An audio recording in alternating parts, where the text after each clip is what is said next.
솔직해져 봅시다. 당신이 얼마나 친절한지, 얼마나 깊이 마음을 쓰는지, 또 얼마나 주목받고 이해받고 사랑받기 위해 애쓰는지는 중요하지 않습니다. 당신은 누군가에게 당신의 평온, 혼돈, 시간, 침묵을 모두 내어줄 수 있습니다.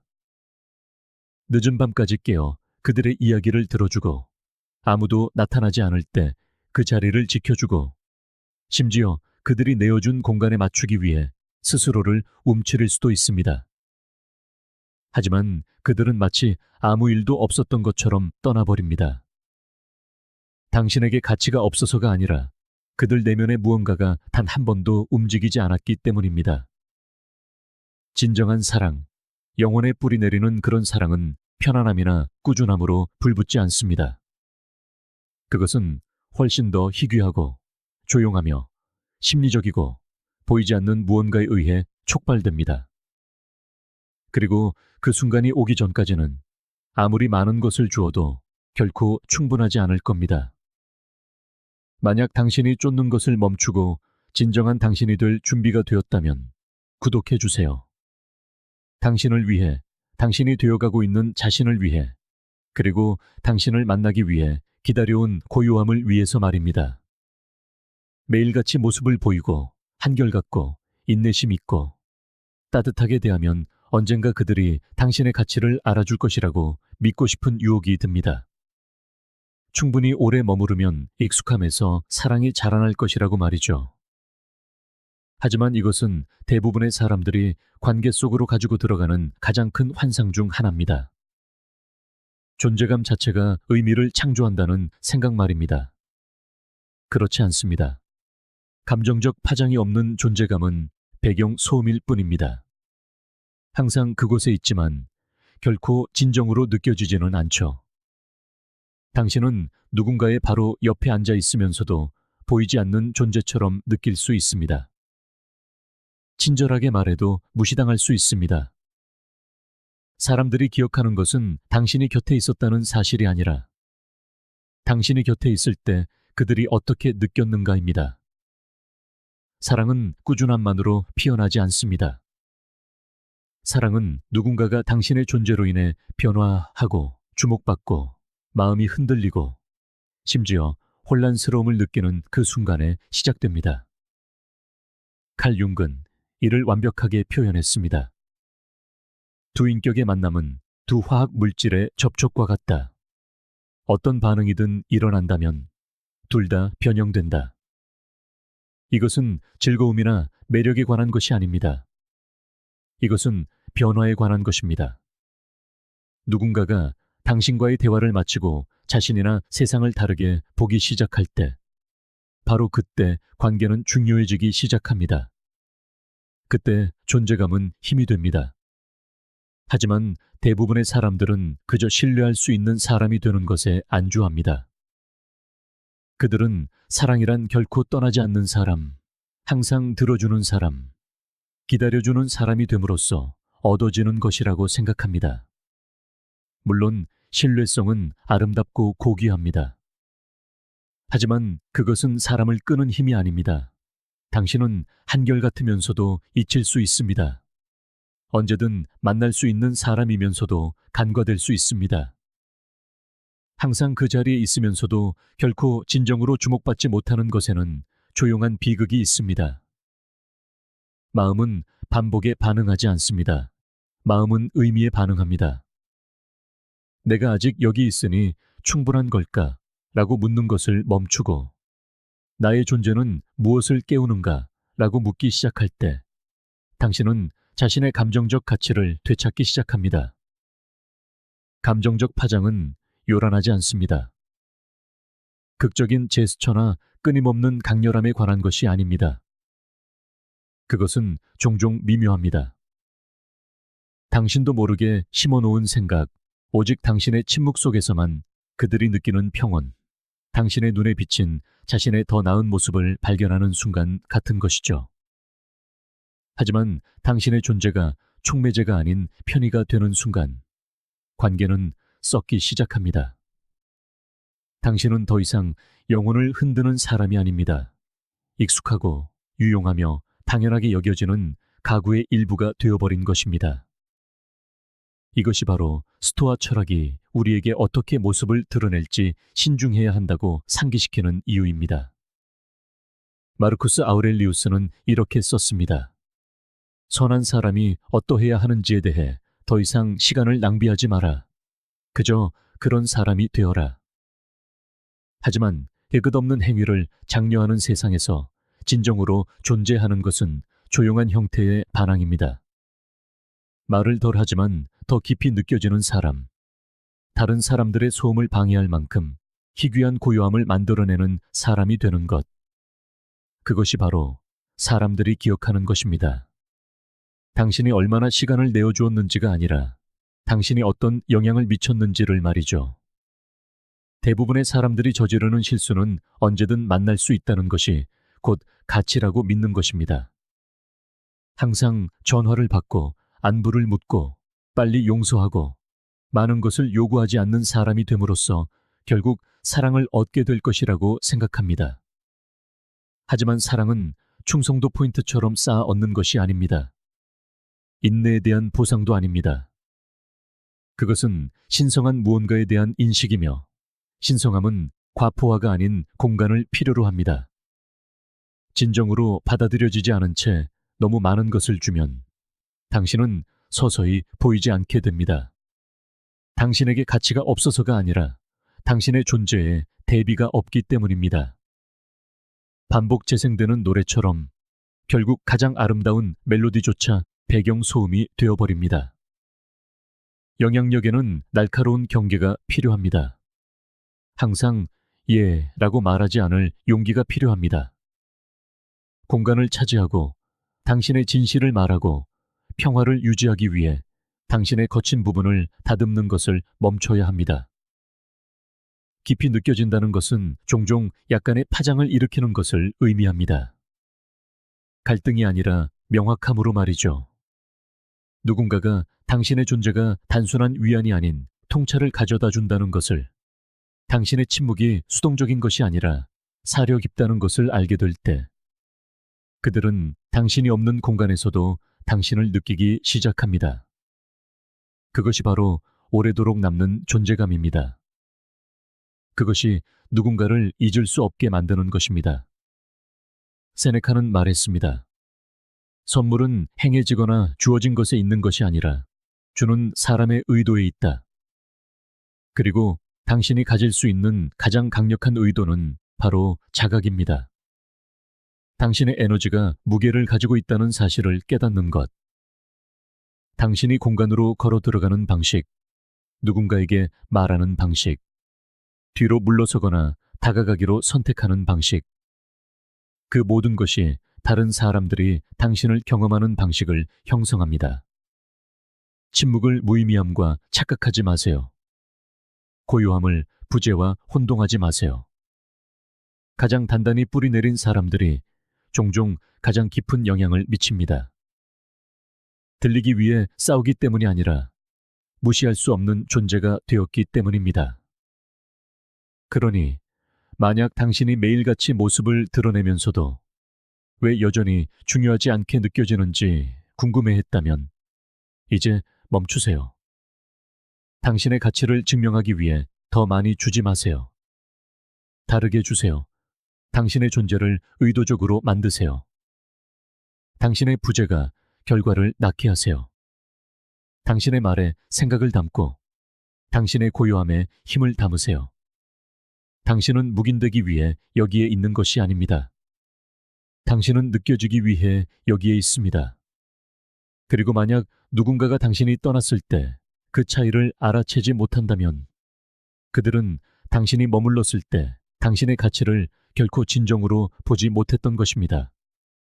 어릴 때부터 우리 대부분은 하나의 각본을 건네봤습니다. 선한 일을 하고 선한 사람이 되고 최선을 다하면 결국 사랑받을 것이라는 각본 말이죠. 우리는 그 각본의 무게를 한 번도 의심하지 않은 채 관계 속으로 가져갑니다. 그래서 우리는 연기합니다. 지나치게 애쓰고 언제든 만날 수 있고 상냥하고 적응력 있는 사람이 됩니다. 그들의 리듬에 우리의 리듬을 맞춥니다. 그들이 말하기도 전에 필요를 예측합니다. 조종하려는 것이 아니라 사랑은 노력해서 얻어야만 한다는 것을 마음 깊이 믿기 때문입니다. 우리가 얼마나 많은 것을 줄 의향이 있는지를 보여주면 마침내 선택받을 것이라고 믿는 것입니다. 하지만 그 믿음은 아무리 고귀하게 느껴질지라도 조용히 우리를 해칩니다. 왜냐하면 그것은 사랑을 거래, 즉 노력을 투입하면 애정이 나오는 것으로 가정하기 때문입니다. 그러나 한 사람의 더 깊은 부분, 즉 무의식은 노력에 반응하지 않습니다. 당신이 무엇을 했는지 계산하지 않습니다. 그것은 의미에 반응하며 의미는 연기를 통해 만들어질 수 없습니다. 드물고 설명하기 어려운 순간이 있습니다. 누군가가 당신을 바라볼 때 그들 안에서 무언가 변화하는 순간, 당신이 옳은 말을 해서도 아니고 완벽한 타이밍에 완벽한 지지를 제공해서도 아닙니다.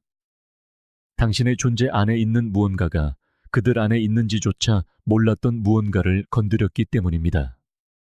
당신은 당신의 행동이 아니라 당신의 존재 자체로 하나의 반영을 깨운 것입니다. 그것이 바로 무의식이 반응하는 것입니다. 칼 융은 이것을 상징적 삶이라고 불렀습니다.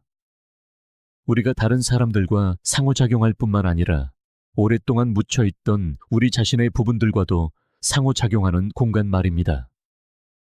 누군가가 당신을 보고 당신을 통해 자신을 더 명확하게 볼 때, 바로 그때 애착이 시작됩니다. 당신의 희생 때문이 아니라 당신의 상징성 때문에 말이죠. 고통은 당신이 모든 것, 당신의 시간, 마음, 평화를 바쳤음에도 불구하고 여전히 밖에서 안을 들여다보는 것처럼 느껴질 때 찾아옵니다. 당신은 내가 뭘 더 할 수 있었을까? 라고 자문합니다. 하지만 진실은 더 많이 하는 것은 중요하지 않았을 거라는 겁니다. 무의식은 노력에 감명받지 않기 때문입니다. 점수를 매기지 않습니다. 누가 먼저 문자를 보냈는지, 누가 늦게까지 깨어 이야기를 들어줬는지 기억하지 않습니다. 그것은 파장을 기억합니다.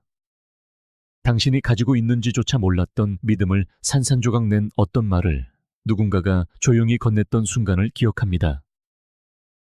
당신의 삶에 걸어 들어와 침묵을 다르게 느끼게 해준 그 사람을 기억합니다. 그것은 당신이 전략을 세울 수 있는 것이 아닙니다. 노력해서 얻을 수 있는 것도 아닙니다. 에픽테토스는 말했습니다. 먼저 자신이 어떤 사람이 될 것인지 스스로에게 말하고 그 다음에 해야 할 일을 하라. 하지만 당신이 되고 싶은 사람이 끊임없이 원해지고 싶은 욕망에 의해 형성된다면 어떻게 될까요? 모든 제스처가 잊힐지 모른다는 두려움에서 비롯된다면요. 당신은 사람들이 사랑에 빠지는 바로 그 에너지를 만들어내는 자신을 잃어버립니다. 당신은 자신의 삶에서 연기자가 되어 서서히 자신의 대사를 잊어갑니다. 그리고 비극은 설령 그들이 당신을 선택하더라도 그들은 진짜 당신을 선택하는 것이 아니라는 점입니다. 그들은 당신이 그들이 좋아할 것이라고 생각했던 당신의 버전을 선택한 것이며 그것조차 오래가지 못할 겁니다. 왜냐하면 결국 그들은 깊이의 부재를 느낄 것이기 때문입니다. 당신에게 깊이가 없어서가 아니라 당신이 그것을 유용함 뒤에 숨겼기 때문입니다. 당신은 잊을 수 없는 사람이 되려고 노력함으로써 잊을 수 없는 사람이 될 수 없습니다. 당신은 부인할 수 없는 존재가 됨으로써 잊을 수 없는 사람이 되며 부인할 수 없다는 것은 완벽함과는 아무 관련이 없습니다. 그것은 진실됨과 관련이 있습니다. 누군가가 당신이 느끼게 하는 것을 대체할 수 없다고 느낄 때 그것이 웅장하거나 극적이어서가 아니라 진짜이기 때문에 그들 안에서 무언가가 깨어납니다. 그 깨어남은 당신의 노력의 결과가 아닙니다. 그것은 공명의 결과입니다. 마치 그들이 사랑하는지 몰랐던 노래를 당신의 침묵 속에서 다시 듣게 된 것처럼 말이죠. 대부분의 사람들은 존경을 사랑과 혼동하지만 존경은 의식적인 마음에 삽니다. 그것은 우리가 보는 것과 연결되어 있습니다. 사랑, 특히 깊은 종류의 사랑은 그림자 속에서 우리가 말하지 않는 공간에서 형성됩니다. 누군가가 우리의 혼돈 속에서 덜 외롭게 느끼게 해주는 방식, 그들의 목소리가 내면의 폭풍을 잠재우는 방식, 그들이 우리가 평소의 패턴을 계속하기 전에 잠시 멈추게 만드는 방식 속에서 말이죠. 무의식은 당신이 얼마나 많은 칭찬을 하는지, 얼마나 많은 희생을 하는지 신경 쓰지 않습니다. 그것은 오직 무언가가 움직이는지에만 신경 씁니다. 그리고 누군가를 움직이는 유일한 방법은 먼저 당신 자신의 고요함에 뿌리 내리는 것입니다. 당신이 끊임없이 자신을 사랑스러운 사람으로 편집하려고 애쓰면서 다른 사람 안에 진정한 무언가를 깨울 수는 없습니다. 그것은 연결이 아닙니다. 그것은 생존이며 생존에는 마법이 깃들 공간이 없습니다. 그러니 만약 당신이 주고 희망하고 기다려왔다면 멈추세요. 당신의 노력이 무의미해서가 아니라 누구를 사랑할지 결정하는 그들의 부부는 당신의 노력을 지켜보고 있지 않았기 때문입니다. 그것은 설명할 수 없는 무언가를 기다리고 있었습니다. 당신이 허리를 숙일 때가 아니라 마침내 당신이 가만히 서서 그들이 당신을 느끼게 할 때 오는 무언가를 말이죠. 진실은 당신이 무의식을 얻을 수는 없지만 연기를 멈추고 존재하기 시작할 때, 의미를 쫓는 것을 멈추고 의미 자체가 될 때 그것과 만날 수 있다는 것입니다. 어떤 관계에서는 조용한 변화가 일어납니다. 너무나 부드러워서 거의 놓칠 뻔하지만 그 영향은 잊을 수 없는 순간 말입니다. 그것은 말이나 거창한 행동으로 인해 발생하는 것이 아닙니다. 노력이나 연기에서 오는 것도 아닙니다. 그것은 매력보다 깊고 욕망보다 오래 갑니다. 바로 누군가가 당신의 존재를 그들 자신 안에 무언가와 연관짓기 시작하는 순간입니다. 당신이 공허함을 채워주었기 때문도, 당신이 그들을 완성시켜 주었기 때문도 아닙니다. 당신이 그들 안에 진짜 그들이 잊고 있었거나 어쩌면 한 번도 만나본 적 없는 무언가를 활성화시켰기 때문입니다. 그 순간 당신은 그들이 즐기는 사람에서 중요한 사람으로 바뀌고 당신을 잃을지 모른다는 두려움은 동료를 잃는 느낌이 아닙니다. 그것은 그들이 되어가려는 자신의 일부를 잃는 느낌입니다. 그것이 칼융기 개성화, 즉 진정한 자아의 발현이라고 부른 것입니다. 그리고 많은 사람들에게 그 과정은 그들을 단지 사랑하는 것이 아니라 그들을 비춰주는 사람 앞에 서기 전까지는 시작되지 않습니다. 대부분의 사람들은 관계가 완결에 관한 것이라고 생각합니다. 올바른 사람이 빈틈을 채우고 약점을 보완하고 모든 것을 온전하게 느끼게 해줄 것이라고 말이죠. 하지만 그것은 우리가 영화나 동화에서 사들인 이야기일 뿐입니다. 현실에서 아무도 당신을 완성시킬 수 없으며 누군가 그러려고 할 때 관계는 종종 사랑으로 위장한 의존이 됩니다. 진정한 연결은 완결에 관한 것이 아니라 반영에 관한 것입니다. 너무나 명확하게 보여서 당신 스스로를 더 명확하게 보기 시작하는 것에 관한 것입니다. 그것은 미묘하지만 강력합니다. 왜냐하면 당신의 깊이를 비추는 사람의 렌즈를 통해 자신을 더 많이 볼수록 당신은 얕은 것을 덜 용납하게 되기 때문입니다. 바로 그때 의미가 촉발제가 됩니다. 노력이 아니라, 꾸준함이 아니라 누군가가 당신의 삶에서 가지는 상징적인 힘 말입니다. 그들이 부인할 수 없이 진짜처럼 느껴지는 당신의 버전을 반영하기 때문입니다. 이것이 바로 특정 사람들이 잊을 수 없는 이유입니다. 그들이 무엇을 했기 때문이 아니라 그들이 무엇을 의미했기 때문입니다. 그들의 존재는 당신의 가치를 일깨웠습니다. 그들의 침묵은 당신의 패턴에 의문을 제기하게 했습니다. 그들의 말은 대화가 끝난 후에도 오랫동안 메아리 쳤습니다. 그들은 단지 위안을 준 것이 아니라 긴장감, 즉 좋은 종류의 긴장감을 만들어냈습니다. 당신이 진정으로 원하는 것, 당신이 정말 누구인지, 그리고 당신이 아직 되기를 두려워하는 사람이 누구인지 멈춰서 살펴보게 만드는 종류의 긴장감 말입니다. 그것은 의존이 아닙니다. 그것은 변화입니다. 그것이 누군가가 가면이 아닌 거울이 될 때 느끼는 것입니다. 마르쿠스 아우렐리우스는 이렇게 썼습니다. 내면을 들여다보라. 내면에는 선의 원천이 있고 네가 파기만 한다면 영원히 솟아날 것이다. 하지만 진실은 많은 사람들이 누군가 그들에게 삽을 건네주기 전까지는 파기 시작하지 않는다는 것입니다.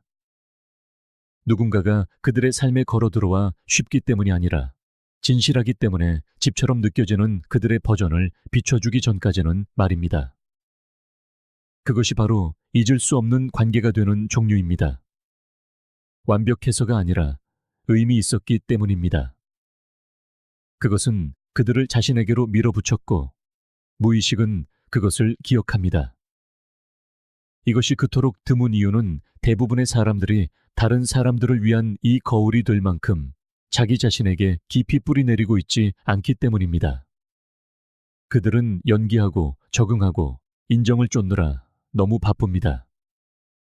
하지만 당신이 좋아 보여야 할 필요성을 멈추고 당신이 진정 누구인지와 일치하는 삶을 살기 시작할 때 당신의 존재는 무게를 얻습니다. 당신은 더 이상 인상을 남기기 위해 방에 들어가지 않습니다. 당신은 그저 존재하며 그 고요함은 사람들에게 도전이 됩니다. 그것은 그들이 무시해왔던 것을 드러내며 그 계시, 즉 당신의 존재 안에서 무언가가 발견되었다는 느낌이 바로 어떤 연기로도 복제할 수 없는 내적 변화를 촉발하는 것입니다. 어떤 사람들은 요구하지 않아도 즉시 존중받는 이유가 있습니다. 어떤 사람들의 침묵이 다른 사람의 가장 큰 목소리보다 더 무겁게 느껴지는 이유가 있습니다. 그들의 존재가 의미를 담고 있기 때문입니다. 그들은 단지 대화에 들어서는 것이 아닙니다. 그들은 누군가의 무의식 속으로 걸어 들어갑니다. 그들은 변화를 강요하는 것이 아니라 그것을 반영함으로써 변화의 촉발제가 됩니다. 당신은 다른 사람들이 감정적 소음과 감정적 깊이 사이의 대비, 그 차이를 느끼게 만드는 종류의 사람이 됩니다. 그 대비가 바로 당신의 존재를 잊을 수 없게 만드는 것입니다. 일단 누군가가 그 변화를 느끼면 그들은 예전으로 돌아갈 수 없기 때문입니다. 그들은 당신을 같은 방식으로 볼 수 없고 자기 자신도 같은 방식으로 볼 수 없습니다. 세네카는 말했습니다. 가장 강력한 사람은 자기 자신을 자신의 힘 안에 둔 사람이다. 그것이 바로 당신이 누군가에게 그들 자신의 힘, 묻혀있던 두려움, 미개발된 갈망을 거울처럼 비춰줄 때 선물하는 것입니다. 당신은 그들에게 자기 자신을 만날 기회를 주며 그것은 당신이 제공할 수 있는 어떤 애정보다 더 가치 있습니다. 왜냐하면 그것은 거리와 함께 사라지지 않기 때문입니다. 그것은 침묵 속에서도 그들과 함께 머뭅니다. 그들이 혼자 있는 순간에 남아있고 당신이 곁에 섰을 때 그들이 되어가던 자신의 버전으로 그들을 부릅니다.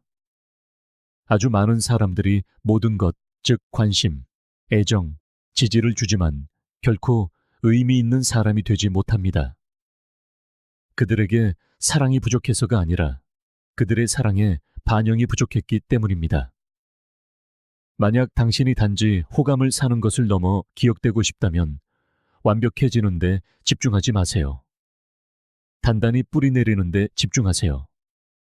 당신이 자신에게 더 진실해질수록 당신의 존재는 자연스럽게 다른 사람들이 자신 안에서 무시하려고 애써왔던 것을 반영할 것입니다. 그리고 그것이 일어날 때 누군가가 단지 당신 가까이에 있는 것만으로 자신의 진실에 더 가까워졌다고 느낄 때 그들은 단지 당신을 원하는 것이 아니라 당신이 상징하는 것을 필요로 하게 됩니다. 당신이 그들을 완성시키기 때문이 아니라 당신이 그들이 항상 되어야 했던 사람이 누구인지를 상기시켜주기 때문입니다. 대부분의 사람들이 너무 늦게 발견하는 이상한 진실이 있습니다. 필요의 대상이 되는 것이 사랑받는 것을 보장하지 않는다는 것입니다. 사실 당신이 누군가의 필요에 맞춰 자신을 더 많이 형성할수록 당신은 그들의 마음에서 더 보이지 않게 될 수 있습니다. 처음에는 그것이 연결처럼 느껴집니다. 당신은 그들이 어려움을 겪을 때 나서고 그들이 부족한 것을 예측하고 그들의 반석, 경청자, 안내자가 됩니다. 하지만 천천히 깨닫지 못하는 사이에 관계는 변합니다. 당신은 더 이상 그들이 보는 사람이 아닙니다. 당신은 그들이 기대는 사람입니다. 그리고 시간이 지남에 따라 그 기대는 기대가 됩니다. 그것은 편안함이 되고 의존이 됩니다. 그리고 받는 사람의 마음속에서 편안함은 존경심으로 변하는 경우가 거의 없습니다.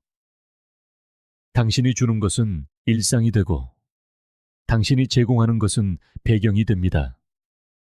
당신이 더 유용해질수록 당신은 덜 마법처럼 느껴집니다. 왜냐하면 유용함이 사랑을 촉발하는 것이 아니라 중요성이 그렇게 하기 때문입니다. 필요의 대상이 되는 것은 일종의 거래입니다. 그것은 나는 문제를 해결하기 때문에 가치가 있다. 나는 당신의 삶을 더 쉽게 만들어주기 때문에 가치가 있다고 말하는 것과 같습니다. 그리고 그것이 애착을 형성할 수는 있겠지만 깊이를 만드는 경우는 거의 없습니다. 누군가가 당신의 곁에 있을 때 삶이 더 순조롭게 흘러가기 때문에 당신과 함께 머무는 것과 당신의 존재가 그들 안에 신성한 무언가를 불러일으키기 때문에 머무는 것 사이에는 차이가 있습니다. 칼 융은 말했습니다. 평생의 특권은 진정으로 자기 자신이 되는 것이다. 하지만 당신의 에너지가 끊임없이 다른 사람의 결핍에 의해 형성될 때 당신은 그 특권을 잃습니다. 당신은 본질을 표현하는 대신 유용함을 연기하기 시작합니다. 당신은 그들의 편안함이라는 거울 속에서 당신 자신의 반영을 잃습니다. 사랑은 의존에서 생겨나지 않습니다. 그것은 기여, 즉 당신이 무엇을 주는가가 아니라 당신의 존재가 무엇을 영감을 주는지에서 생겨납니다. 누군가가 당신이 그들에게 의존하기 때문이 아니라 그들이 당신의 내면 세계에 의미 있는 차이를 만들기 때문에 당신에게 중요하다고 느낄 때 어떤 의무보다도 강한 감정적 유대가 형성됩니다. 나는 여기서 단지 묵인되는 것이 아니라 다른 누구도 가져올 수 없는 무언가를 가져온다는 느낌. 그것이 바로 감정적 투자의 뿌리입니다. 그것이 누군가를 죄책감이 아니라 가치 때문에 온전히 참여하게 만드는 것입니다. 그리고 가치는 누군가가 당신을 얼마나 필요로 하는지에서 태어나는 것이 아닙니다. 그들이 당신을 얼마나 느끼는지에서 태어납니다. 당신은 다른 사람에게 자신을 쏟아붓고 그들의 필요를 예측하고 끊임없이 곁에 있어 주는 것이 친밀함으로 가는 길이라고 생각할지 모릅니다. 하지만 종종 그것은 역효과를 낳습니다. 누군가가 당신이 머물기를 필요로 한다고 느낄 때 감정적 공간은 숨 막히게 됩니다. 사랑은 일처럼 느껴지기 시작합니다. 존재는 호의처럼 느껴지기 시작합니다. 그리고 연결은 깊어지는 대신 그들이 짊어지기 지겨워하는 책임이 됩니다. 하지만 당신이 누군가를 당신의 삶으로 데려올 공간을 만들 때 당신을 고치거나 구출하기 위해서가 아니라 진정한 무언가를 기여하게 하기 위해서일 때 바로 거기서 친밀함이 시작됩니다. 에픽테토스는 썼습니다. 자기 자신을 지배하지 못하는 자는 자유롭지 못하다. 만약 당신이 유용해지기 위해 끊임없이 자신을 조정하고 있다면 당신은 자유롭지 못합니다. 당신은 상실을 피하기 위해 연기하고 있는 것입니다. 당신은 처음부터 당신의 것이 아니었던 역할에 매달리고 있는 것입니다. 그리고 최악은 당신은 사람들에게 당신이 오직 줄 때만 가치가 있으며 당신의 존재는 오직 기능을 수행할 때만 정당화된다고 가르치고 있다는 것입니다. 하지만 사랑, 진정으로 지속되는 사랑은 기능 위에 세워지지 않습니다. 그것은 파장 위에 세워집니다. 그것은 누군가가 당신의 삶에서 자신의 자리가 편의가 아니라 선택이라는 것을 깨닫는 순간들 위에 세워집니다. 만약 그들이 떠난다면 단지 조력자를 남겨두는 것이 아니라 거울, 목소리, 빛을 잃게 될 것이라는 것을 깨닫는 순간들 말입니다. 이것은 삼키기 어려운 진실입니다. 특히 사랑이 희생을 통해 증명되고 더 많이 줄수록 더 가치 있게 여겨져야 한다고 믿도록 자랐다면 더욱 그렇습니다. 하지만 우리가 인생에서 가장 가깝게 여기는 사람들은 항상 우리를 가장 많이 도와준 사람들이 아닙니다. 그들은 우리가 혼자서는 느낄 수 없었던 무언가를 느끼게 해준 사람들입니다. 그들은 우리를 위해 모든 것을 해줌으로써가 아니라 그들의 존재 안에서 우리가 살아있음을 느끼게 해줌으로써 우리가 성장하도록 도와준 사람들입니다. 우리가 흔히 저지르는 실수는 사랑이 상대방의 빈틈을 채워주는 것으로 만들어진다고 생각하는 것입니다. 하지만 진정한 사랑은 누군가의 부족한 조각이 되어주는 것이 아닙니다. 누군가의 삶을 더 편하게 만들어주는 것이 아니라 더 풍요롭게 만드는 온전한 존재가 되는 것에 대하여 이야기해 보겠습니다. 세네카는 당신을 더 나은 사람으로 만들어줄 이들과 어울려라고 말했습니다. 관계가 깊어지는 것은 필요에 의해서가 아니라 이처럼 서로를 고양시킬 때입니다. 상대방을 구원하거나 고쳐주는 것이 아니라 서로로 인해 더 나은 사람이 되었다고 느낄 때 관계는 깊이를 더합니다. 더 이상 유지해야 할 역할처럼 느껴지지 않고 온전하고 생기 넘치며 대체 불가능한 한 사람으로 존재하게 됩니다. 그럴 때 형성되는 유대감은 의무감이 아닌 진정한 감정의 중력에 이끌리는 것입니다. 만약 당신이 모든 것을 다 해주는데도 상대가 멀게 느껴진다면 한 걸음 물러서서 자문해 보세요. 나는 내 존재 자체로 사랑받고 있는가? 아니면 내가 제공하는 것들 때문에 사랑받고 있는가? 내가 나 자신 외에 아무것도 주지 않을 때도 나의 존재는 가치 있는가? 안정감을 느끼기 위해 더 이상 필요한 존재가 되려 애쓰지 않을 때 당신은 비로소 지속되는 사랑을 이해하기 시작합니다. 애쓰기를 멈춰도 사라지지 않고 연기를 멈춰도 없어지지 않으며 당신이 붙들고 있어서가 아니라 당신이 침묵 속에 있을 때조차 소중하기에 남아있는 그런 사랑을 말입니다. 결국 아이러니하게도 당신이 필요한 존재가 되려는 노력을 덜 할수록 상대방에게는 오히려 그들이 당신에게 필요한 존재라고 느낄 기회가 더 많이 주어집니다. 그리고 이러한 상호 의존이 아닌 상호 기여의 공간에서 진정한 유대감이 시작됩니다. 누군가 자신의 존재가 당신의 삶에 가치 있는 무언가를 가져다 준다고 느낄 때 그들은 도망치지 않고 관계를 쌓아가기 시작합니다. 당신이 그들을 필요로 해서가 아니라 마침내 자신이 중요한 존재라고 느끼기 때문입니다. 모든 조건이 완벽하게 들어맞는 사람을 만날 수 있습니다. 잘 통하고 같은 농담에 웃고 같은 책을 즐겨 읽으며 같은 커피를 주문하고 서로의 생각을 먼저 읽어내기도 하죠. 모든 것이 쉽고 익숙하며 편안합니다. 하지만 여전히 무언가 텅 빈 느낌이 듭니다. 왜냐하면 아무리 매끄럽고 잘 맞는 것처럼 보여도 궁합이라는 것은 지속적인 관계를 만드는 힘이 아니기 때문입니다. 그것만으로는 누군가를 곁에 머물게 할 수 없습니다. 한 사람의 정신 깊숙이 뿌리내리는 진정한 친밀함은 단순히 취향을 공유하는 것 이상을 필요로 합니다. 그것은 정서적 중요성을 요구합니다. 당신의 존재가 상대방 안에 있는 미처 만져주어야 할지 몰랐던 어떤 부분을 건드린다는 느낌. 당신이 그저 상대의 리듬에 맞추는 것이 아니라 그들의 영혼을 깨운다는 느낌. 이것이 없다면 서류상으로 아무리 이상적인 조건이라도 결국에는 희미해지고 맙니다. 궁합은 표면 장력과 같습니다. 잠시 동안은 형태를 유지하지만 그 무엇도 단단히 붙들어 매지는 못합니다. 조화를 만들 수는 있어도 열기를 만들어내지는 못합니다. 당신의 의견이 지지받고 습관이 거울처럼 비춰지는 등 표면적으로는 이해받는다고 느낄지 모릅니다. 하지만 정서적 중요성은 다릅니다. 그것은 누군가가 당신을 현재 자신의 모습뿐만 아니라 앞으로 되어갈 자신의 모습과 연관짓기 시작할 때 일어나는 일입니다. 논리적이지도 측정할 수도 없죠. 사라지고 나서야 비로소 그 의미를 알게 되는 강한 끌림입니다.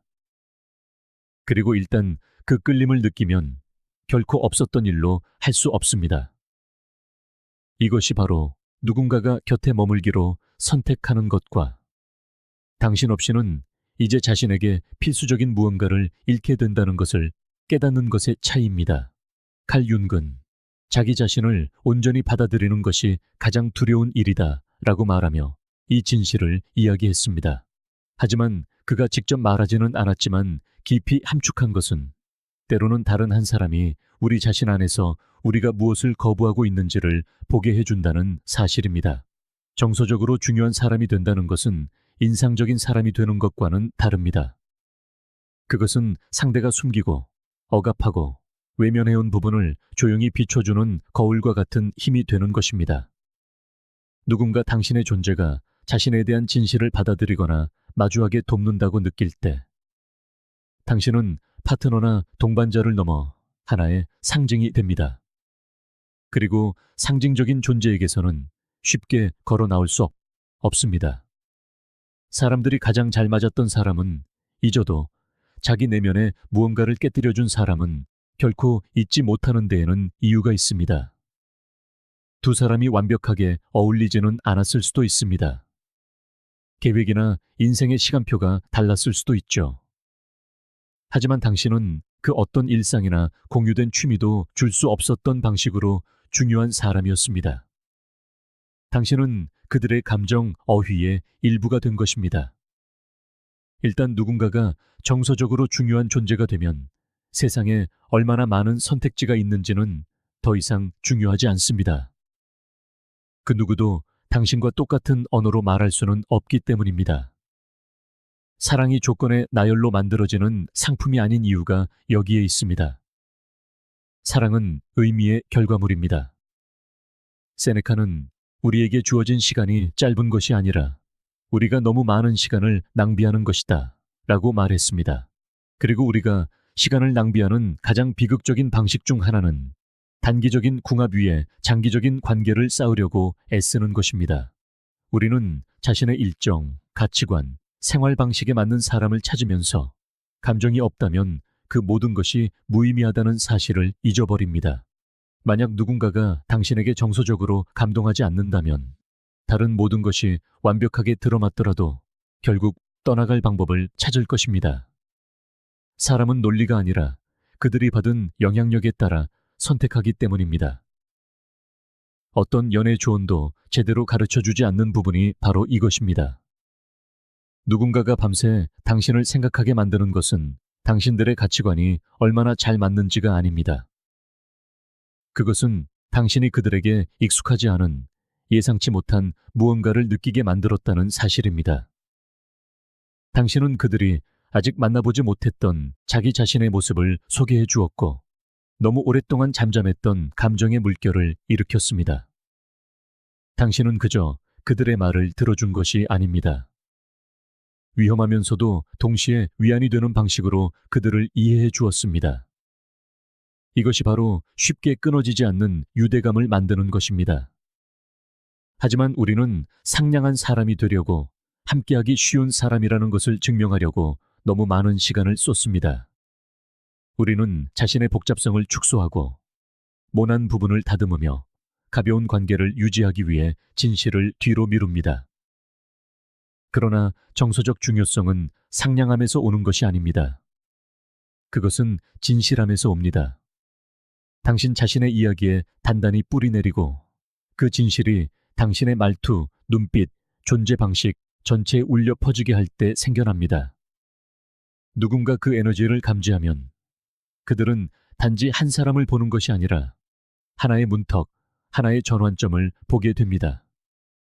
그리고 그것은 결코 잊을 수 없는 없는 경험이 됩니다. 어려운 점은 이것을 꾸며낼 수 없다는 것입니다. 중요한 사람이 되려고 애쓴다고 해서 정서적 중요성이 생기지는 않습니다. 그것은 진짜여야만 합니다.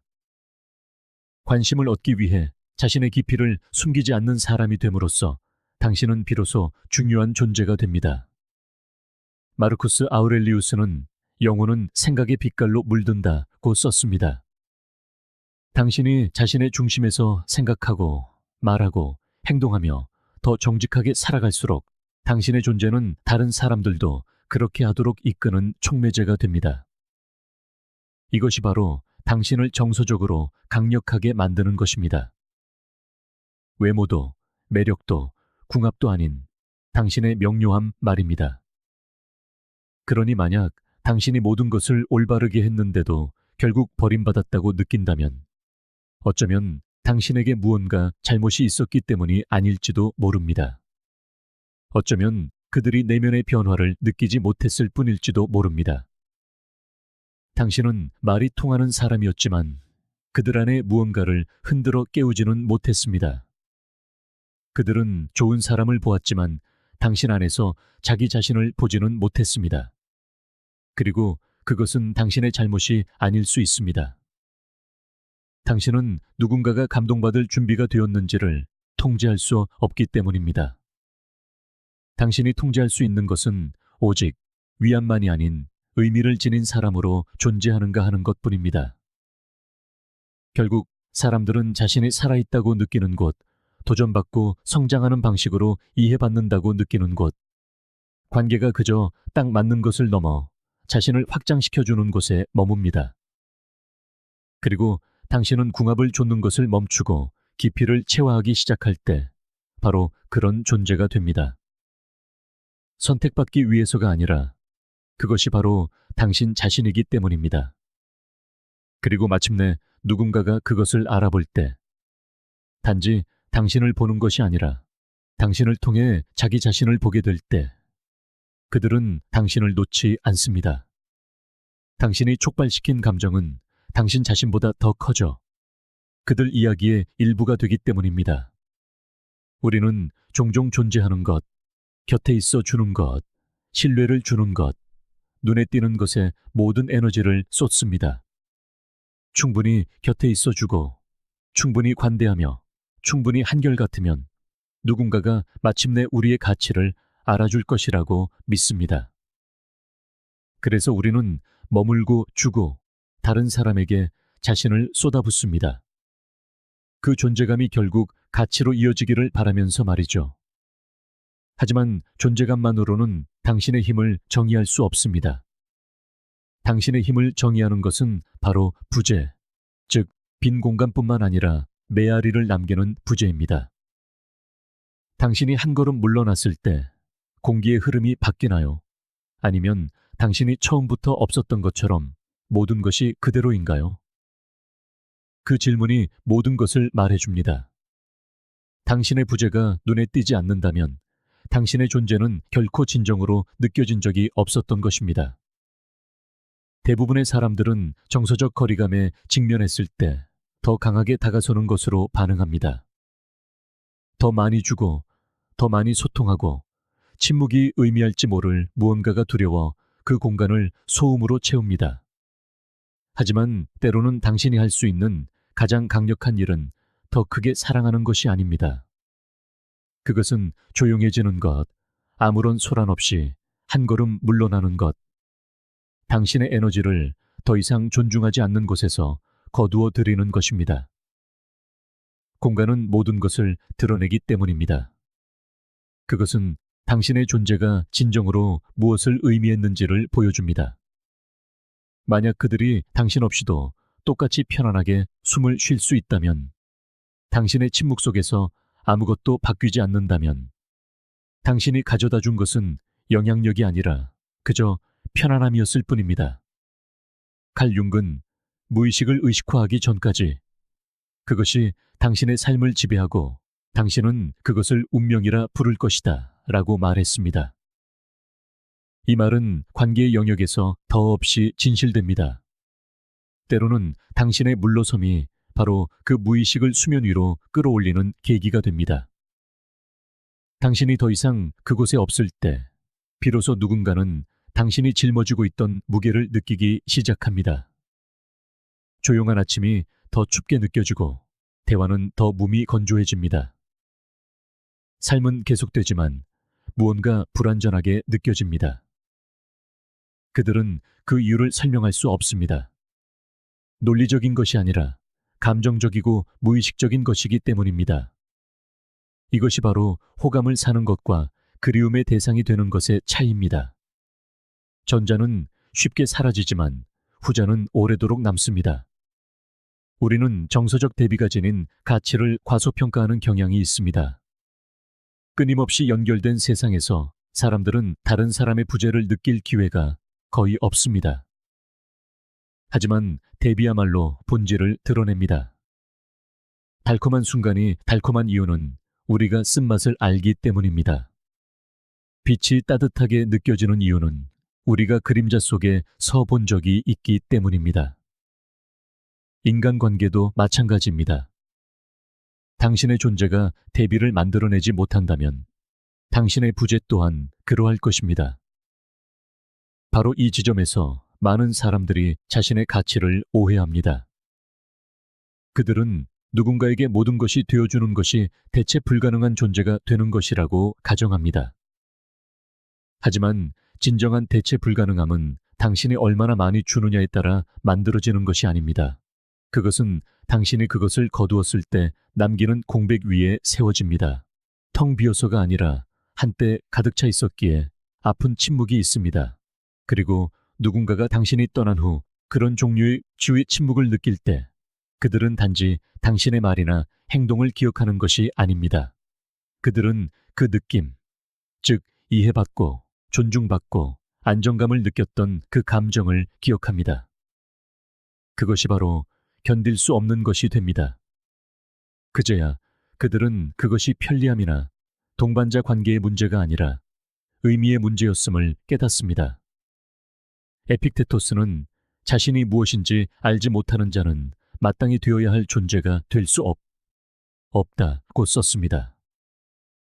그 깨달음은 종종 부재를 통해 한때 모든 것을 조금 더 명확하고 생기 있게 만들었던 그 에너지를 그리워하는 것을 통해 찾아옵니다. 당신이 정서적 무게감을 지니고 있을 때 당신의 존재는 강력하기 위해 시끄러울 필요가 없습니다. 끊임없는 인정을 요구하지도 않습니다. 그저 존재할 뿐입니다. 그리고 당신이 떠났을 때 그것은 관심을 구걸하지 않는 아픔을 남깁니다. 그것은 성찰을 요구합니다. 그들은 자신과 마주 앉아 왜 지금 모든 것이 다르게 느껴질까? 라고 자문합니다. 그리고 바로 그때 이성이 감성과 만납니다. 무의식이 말을 겁니다. 그제야 그들은 당신이 단지 한 사람이 아니라 전환점이었고 기준점이었으며 더 이상 존재하지 않게 되기 전까지는 과소평가했던 조용한 힘이었음을 깨닫습니다. 하지만 많은 사람들은 그 침묵이 일어나도록 결코 내버려 두지 않습니다. 그들은 계속해서 돌아가고 빈틈을 메우고 상대방이 자신의 부재가 지닌 온전한 무게를 결코 느끼지 못하도록 자신을 내어줍니다. 하지만 그렇게 함으로써 그들은 자신의 힘을 스스로 빼앗는 것입니다. 힘은 필요한 존재가 되는데 있는 것이 아니라 당신이 더 이상 애쓰지 않을 때 비로소 느껴지는데 있기 때문입니다. 당신은 당신의 침묵 속에서 느껴질 자격이 있습니다. 당신이 베푼 호의나 했던 말 때문이 아니라 당신의 존재가 그 공간을 빚어낸 방식, 당신이 가져다 준 안정감, 통찰력, 조용한 깊이로 기억될 자격이 있습니다. 그리고 누군가가 그 깨달음에 이를 수 있는 유일한 방법은 당신이 그들에게 상기시키는 것을 멈출 때 습관적으로 나타나는 것을 멈추고 당신의 에너지를 마치 보호할 가치가 있는 것처럼 존중하기 시작할 때입니다. 왜냐하면 실제로 그렇기 때문입니다. 누군가가 당신 없는 삶이 어떤 느낌인지 알아차리고 그 느낌이 아플 때 바로 그때 그들은 깨어납니다. 당신이 더 많이 줄 때도 아니고 당신의 가치를 설명할 때도 아닙니다. 당신의 부재가 남긴 메아리가 그 어떤 피상적인 상호작용도 결코 복제할 수 없는 방식으로 당신이 중요했다는 진실을 말해줄 만큼 오래 머무를 때입니다. 당신은 이용 가능했기 때문이 아니라 그들의 생각 사이의 공간들 속에서 살아있었기 때문에 중요했습니다. 그런 종류의 존재감은 꾸며낼 수 없으며 그런 종류의 부재는 잊힐 수 없습니다. 사람들이 관계가 어떻게 형성되는지에 대해 깊이 오해하는 부분이 있습니다. 우리는 종종 자신의 가장 좋은 모습을 보여주고 깊은 인상을 남기고 연기하며 상대방이 원할 만한 모든 것이 되어주라고 배웁니다. 하지만 사람들은 그런 모습과 사랑에 빠지지 않습니다. 적어도 진정으로는요. 그들이 사랑에 빠지는 것은 당신이 얼마나 완벽하고 상냥하며 성공했는지가 아닙니다. 그들은 당신 곁에 있을 때 자기 자신에 대해 느끼는 감정과 사랑에 빠집니다. 더 진짜 같고, 더 안정적이며, 더 자기다워지는 느낌. 당신이 연기를 하고 있기 때문이 아니라 당신의 존재가 그들로 하여금 가면을 벗게 하기 때문입니다. 칼 융은 당신을 완성시켜주는 사람이 아니라 당신 자신을 왜곡 없이 명확하게 비춰주는 심리적 거울에 대해 이야기하며 이를 설명했습니다. 그 거울은 감탄 속에서 발견되는 것이 아닙니다. 그것은 자기 발견의 순간에 찾아옵니다. 그리고 사람들은 결코 그것을 잊지 못합니다. 인상적인 사람이 되려는 함정에 빠지기 쉽습니다. 사랑받고 싶고 기억되고 싶어서 자신의 강점을 부각하고 약점은 감추며 모든 것을 순조롭게 보이게 만듭니다. 하지만 그렇게 함으로써 당신은 관계가 아닌 거리를 만듭니다. 왜냐하면 상대방은 당신에게 반응하는 것이 아니라 당신이 연기하는 역할에 반응하고 있기 때문입니다. 그리고 역할은 대체 가능합니다. 그것들은 익숙하고 안전하죠. 하지만 잊을 수 없는 것은 누군가가 연기한 캐릭터가 아닙니다. 그것은 누군가가 남긴 느낌, 방이 조용해졌을 때 내면에서 일어나는 말 없는 변화, 당신이 되려고 노력하는 모습이 아니라 이미 당신인 모습 그대로를 인정받는다고 느끼는 그 순간입니다. 누군가가 당신의 존재 안에서 자신의 진정한 자아가 드러난다고 느낄 때 심오한 일이 일어납니다. 유대감은 수면 아래 무의식 속에서 형성됩니다. 그들은 그것을 설명하지 못할 수도 있지만 알고 있습니다. 당신과 함께 있으면 방어막이 조금 내려가고 생각이 더 명료해지며 꿈이 더 가까워지고 두려움을 말하기가 더 안전해진다는 것을 말입니다. 그리고 그들은 그 명료함, 즉 더 살아있고 더 진실하며 더 자기다워지는 느낌을 당신과 연관짓기 시작합니다. 그것이 바로 정서적 중력을 만드는 에너지입니다. 바로 그때 관계는 가벼운 만남을 넘어 대체 불가능한 것이 됩니다. 아리스토텔레스는 자기 자신을 아는 것이 모든 지혜의 시작이다 라고 말했습니다. 하지만 바로 특정 사람들 앞에서 자기 인식이 가능해집니다. 당신은 진공 속에서 자신을 발견하지 않습니다. 당신은 반영 속에서, 상호작용 속에서 자신을 발견합니다. 누군가가 당신을 판단이나 기대의 렌즈가 아닌 깊고 호기심 어린 인식으로 바라볼 때 당신의 정체성은 확장되기 시작합니다. 그리고 비록 의도하지 않았더라도 당신에게 그 거울을 제공해 준 사람은 당신 삶의 전환점이 됩니다. 그것은 단지 기분 좋은 사랑이 아닙니다. 그것은 변화를 가져오는 사랑입니다. 하지만 그런 종류의 관계는 오직 진실된 토양에서만 자라납니다. 연기, 가식, 감정적 위장이 있는 곳에서는 살아남지 못합니다. 누군가가 가치 있다고 느끼기 위해 당신에게 깊은 인상을 남겨야 하거나 이해받기보다 감시당하고 있다고 느낄 때 그들의 신경계는 결코 완전히 이완되지 않습니다. 그리고 내면의 평온함 없이는 유대감은 결코 깊어지지 않습니다. 그저 표면을 맴돌 뿐이죠. 즐겁고 기능적이지만 결코 영혼을 뒤흔들지는 못합니다. 사람들이 그런 관계에서 떠나는 이유는 무언가 잘못되었기 때문이 아니라 무언가 빠져 있었기 때문입니다. 그 빠진 조각은 대개 그저 존재할 수 있는 공간입니다. 당신이 하는 일 때문에 사랑받는 것과 당신의 존재 자체로 사랑받는 것 사이에는 차이가 있습니다. 하나는 조건부이고 다른 하나는 영원합니다. 세네카는 가난한 사람은 너무 적게 가진 사람이 아니라 더 많은 것을 갈망하는 사람이다 라고 썼습니다. 인정, 확인, 애정에 대한 갈망은 우리가 사랑을 위해 계속 연기하는 한 결코 끝나지 않습니다.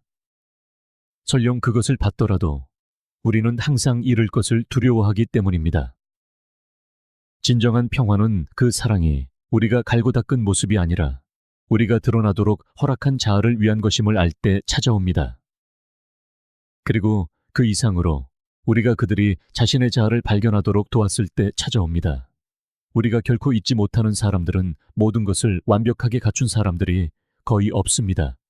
그들은 우리가 더 우리다워지게 만들어준 사람들, 우리가 이전에는 온전히 소유하지 못했던 명료함, 힘, 또는 부드러움을 찾도록 도와준 사람들입니다. 우리는 그들의 이름을 깨달음의 순간들과 연결합니다. 이것이 윤기 말한 거울의 의미입니다. 누군가가 당신의 조언이나 해결책을 주었기 때문이 아니라 그저 그곳의 진짜 모습으로 열린 마음으로 서서 당신도 그렇게 하도록 허락했기 때문에 그가 당신의 성장 과정에서 상징적인 순간이 되는 것입니다. 충분한 사람이 되기 위해 모든 것이 될 필요는 없습니다. 그저 정직하고 안정적이며 당신의 진실 안에서 온전하면 됩니다. 왜냐하면 그것이 다른 사람들에게 거울이 되기 때문입니다. 당신이 더 진짜가 될수록 다른 사람들은 자신이 짊어지고 있던 무게를 내려놓도록 초대받는다고 느낍니다. 그리고 그것이 바로 정서적 영향력을 만듭니다. 매력도 완벽함도 아닌 진정성, 누군가로 하여금 마침내 연기를 멈춰도 된다고 느끼게 하는 존재감. 그들이 있는 곳 때문이 아니라 당신의 존재 안에서 그들이 누구인지 때문에 집요한 것 같은 느낌을 주는 존재감. 아이러니하게도 당신이 잊을 수 없는 사람이 되려고 애쓰는 것을 멈추고 부인할 수 없는 부인할 수 없는 당신 자신이 되기 시작할 때 바로 그때 당신은 그들이 잊을 수 없는 사람이 됩니다. 당신이 인상적이었기 때문이 아니라 그들이 당신과 함께 있을 때에 자기 자신을 좋아했기 때문입니다. 그런 종류의 반영은 시간이 지나도 희미해지지 않습니다. 그것은 기억 속에 정체성과 친밀함이 얽히는 마음 깊은 곳에 새겨져 남습니다. 그리고 당신이 말로만이 아니라 그들을 바라보는 방식을 통해 그곳에 닿을 때 당신은 그들의 관심을 좇을 필요가 없습니다. 당신은 그들이 누구인지의 일부가 됩니다. 그리고 그것은 역할 위에 세워진 사랑이 아닙니다. 그것은 자기 발견에 뿌리를 둔 사랑입니다. 깊은 관계의 핵심에는 기묘한 역설이 존재합니다. 그것을 좇을수록 더 멀리 표류합니다. 누군가가 당신을 어떻게 보는지 통제하려고 할수록 그들은 실제로 당신을 덜 느끼게 됩니다. 당신은 이해받기 위해, 당신의 가치를 증명하기 위해, 그들이 당신이 제공하는 것을 결코 잊지 않도록 하기 위해 에너지를 쏟아부을 수 있지만 그 어떤 것도 영향력을 보장하지는 않습니다. 정서적 중요성은 노력이나 수월함으로 얻을 수 있는 것이 아닙니다. 그것은 압박이 아닌 오직 존재감에만 반응합니다. 더 열심히 노력하는 것에서가 아니라 마침내 놓아버리는 것에서 비롯되는 그런 존재감. 전략으로서가 아니라 역심리학으로서가 아니라 자기 자신으로의 회귀로서 말입니다. 바로 그곳에서 모든 것이 변합니다. 사람들은 당신이 강요하지 않을 때, 당신의 존재가 더 이상 인정받기를 요구하지 않을 때, 당신이 더 이상 선택받기 위해 연기하지 않고 이미 당신 스스로를 선택했다는 사실을 체화할 때, 당신을 가장 강하게 느낍니다. 간단하게 들리지만 이것은 대부분의 사람들이 겪게 될 가장 어려운 변화입니다. 왜냐하면 그것은 당신의 신경계가 안전을 위해 매달리는 바로 그것, 즉, 당신이 어떻게 인식되는지를 통제하려는 욕구를 놓아주는 것을 의미하기 때문입니다. 우리는 바람직하고 호감가고 받아들여질 만한 모습으로 자신을 빚는데 수년을 보냅니다. 하지만 욕망은 그곳에 살지 않습니다. 적어도 영혼에 뿌리 내리는 종류의 욕망은요. 그런 욕망은 누군가가 단지 당신의 존재를 목격하는 것이 아니라 요구 없이, 기대 없이, 압박 없이 그 안으로 초대받고 있다고 느낄 때에만 깨어납니다. 칼 융은 당신이 저항하는 것은 지속될 뿐만 아니라 그 크기가 커질 것이다 라고 말했습니다. 그리고 관계에서 우리가 종종 가장 저항하는 것은 내맡김입니다. 더 이상 무언가를 하지 않는 것이 사실상 우리가 제공할 수 있는 가장 강력한 것일 수 있다는 생각은 위협처럼 느껴집니다. 하지만 당신이 마침내 선택받으려 애쓰는 것을 멈추고 그저 존재하기 시작할 때 당신의 에너지는 변합니다. 그것은 조용하지만 묵직해지고 고요하지만 충만해집니다. 당신이 방에 들어서면 아무 말도 하지 않아도 사람들은 무언가를 느낍니다. 그것은 카리스마가 아닙니다. 내면과의 온전한 조화입니다. 당신이 더는 자신의 존재를 드러내기 위해 남의 허락을 구하지 않을 때 당신의 존재감은 잊을 수 없는 것이 됩니다. 상대방이 이미 느끼고 있는 가치를 굳이 설득할 필요는 없습니다. 만약 누군가에게 당신의 가치를 계속해서 상기시켜 줘야 한다면 못 보고 있는 건 그 사람이 아닙니다. 여전히 설명하고 있는 당신인 거죠. 진실은 이렇습니다. 누군가 당신의 소중함을 진정으로 느낄 때 어떤 설명도 필요치 않습니다. 어떤 용기도 어떤 추격도 필요하지 않죠. 그리고 신기하게도 통제하려는 마음을 내려놓은 바로 그 자유로움이 당신의 에너지를 자기장처럼 만듭니다. 대부분의 사람들이 자신을 증명하려 애쓰는 세상에서 그렇지 않은 사람은 단연 돋보입니다. 오만함이 아니라 온전함의 상징이 되는 거죠. 이것이 바로 감정적 영향력을 예측할 수 없는 이유입니다. 당신이 그것이 일어나기를 기다리는 것을 멈출 때 결과에 대한 집착을 놓고 진실한 것은 무엇이든 남을 것이라고 믿을 때 비로소 그 영향력은 모습을 드러냅니다. 마르쿠스 아우렐리우스는 이렇게 썼습니다. 그대 자신을 깊이 들여다보라. 그곳에는 힘의 원천이 있으니 파고들기만 한다면 언제나 솟아오를 것이다. 그 원천이 바로 당신의 흔들림 없는 존재감입니다. 당신이 누구인지 알게 될 때 연기하듯 다듬어진 모습이 아니라 날 것 그대로의 흔들리지 않는 방식으로 자신을 알게 될 때 당신은 그 에너지를 담을 줄 모르는 사람들에게 더 이상 기운을 쏟아붓지 않게 됩니다.